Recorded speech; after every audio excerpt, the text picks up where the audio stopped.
Good morning. Welcome to From Mountain to More with me, Whitney. I am on my way to Columbus for a doubleheader of doctor's appointments for pre-surgery things to make sure things are in order. So I have a CAT scan and a pre-surgical evaluation to discuss medications, allergies, and anything the surgery team needs to know, all that fun stuff. So unfortunately, I do not know why, but I cannot eat for 4 hours before this CT scan of my sinuses. I don't get that, so I'm a little hangry right now, and I get a little weird when I'm hungry and can't eat, so I'll be excited to get some food. But the reason I have to get a CT scan is because I have not had one since before May, because my surgery was originally supposed to be in May. So there's been no mapping of my sinuses since then, and my surgeon, of course, needs a current look at what my sinuses look like right now. But I have all of my essentials that I usually bring when I go to the doctor.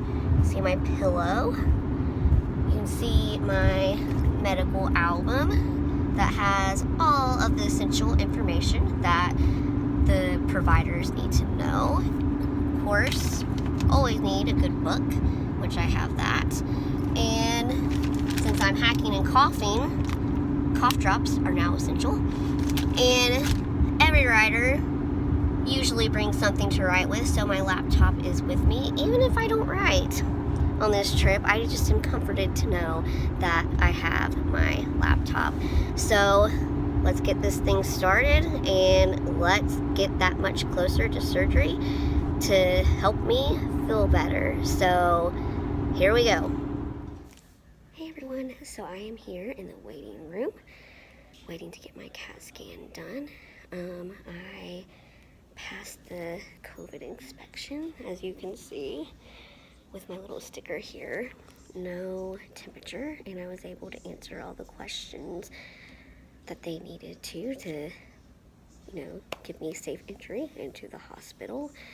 You like my beautiful mask? Does it look good on me? Hopefully it does, because I can't take it off. But it's so crazy, all the changes that has taken place because of this pandemic. Usually you could just walk right in to a hospital and get your procedure done, and now you have to stay 6 feet apart. You have to get your temperature done. You have to answer all kinds of questions. And one huge thing, which is kind of nice, is all the paperwork is verbal now. You don't have all kinds of paperwork that you have to sign. So I guess, that is a little pro, but it's very, very strange. So I'm waiting for the CAT scan, and we'll see what my sinuses look like, and hopefully it all goes well. I'm sure it will, and so I'm really excited to be able to eat after this. My stomach is like going crazy. So almost one down, one to go. All right, here we go again. Okay, the CAT scan is over. I'm gonna watch so I don't get hit and walk to the car, but hopefully I will get the results within a day or two, maybe even today. It went well. Hopefully the inflammation and infection in my sinuses have not worsened too much with how I'm feeling. I'm afraid they have, but you know what? Again, God is faithful. He'll take care of me, and I believe in prayer, so hopefully it's good, and I know whatever it is, it's what God intends and how he'll get the glory. So one down, one to go, off to the next thing. I'm going to check on my kiddos here in the car and see how they are doing. Do you guys miss me? Of course. All right, let's go eat. All right, so I'm on appointment number 2 now. I'm in the waiting room waiting for the doctor to come in. You can see the pretty instruments behind me, which I'm sure she'll use. And so this is actually a different OSU campus, so I had to go through all of the COVID checkpoints again to make sure I was safe to enter the building. And as you can see, I am good to go. So I'm in here waiting, and this is essentially a pre-surgical appointment. It's just kind of for these like unique and patients that have extensive surgeries. They do these pre-surgical appointments, which I'm thrilled about, and I'm very glad that my team's taking care of me, making sure I'll be as safe as possible. So some of the things that we'll discuss is my past medical history, which will be a lot because, like I have shared before, this is surgery number 27, so there's going to be a lot to share.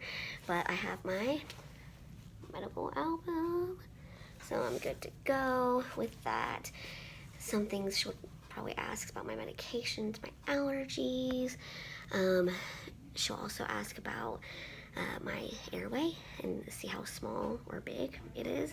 In my case, I have a tiny airway, I know, surprise, but she'll need to know that. One time when I had a surgery when I was like 7, it was really hard to get the breathing tube in because I had the airway of an 18-month-old at like 7 years old. So that's something she will definitely need to know. And of course, we'll have to talk about blood and the possible transfusions I might have to have. And so they'll have to cross and match me. She'll need to know everything that happened in 2011. So this appointment, oh, here she is. Bye. Okay, I just got out of my pre-surgical appointment and it went well. I'm exhausted. I'm cuddled up with a blanket. I'm glad I'm not driving because I might take a nap, but it went really well. They knew pretty much, oh well, mom needs some help driving right now, so but they pretty much knew all of my history, and so there wasn't a lot I had to explain, so that was really good because I was afraid I was going to have to tell them a lot. But the doctor I saw, the surgical team, they're on top of it, and they're going to reach out to my hematologist, my immunologist, my cardiologist, my endocrinologist, and see if there's anything else, any recommendations that they might have. And so I actually got typed and typed, however it is, for my blood type today, and that was super important to me because since I've had so many blood transfusions, I don't actually get my blood type when I'm transfused because they have to go by the antibodies that's in my system. So I'm O positive, but I could get AB, O negative, A. It really depends on the day they check me. And so good thing is they've got it checked. They know what I will be, and so there'll be no guessing. There'll be no questioning what my blood type is. They will know, and that just makes me feel so secure and comforted with that fact. But hopefully they won't even have to transfuse me. So that's one thing you guys are going to be praying about for me. So we're going to believe that I will have minimal blood loss that day. So the funny thing is, I mentioned about my airway being small, and the first doctor that I saw, who was an internal medicine doctor, and she takes all the information, she asked me to open my mouth, and I did, and she's like, whoa, you're really tiny. So I need to bring the actual anesthesiologist in here and let her look at you because I don't know what we're going to have to use. So the anesthesiologist came in, she checked me, and she wasn't too concerned. But they are going to get the records of my last surgery in 2011 to see the size of incubation tube that they used. So we'll see what happens with that. So all in all, is it incubation tube? I don't know. The breathing tube. You know what I mean. So all in all, it was a good appointment. They know what they're doing. They're on top of things, and I feel much better. I do want to apologize in advance if I am mean or bite your head off a week before my surgery, because I won't be allowed to have ibuprofen.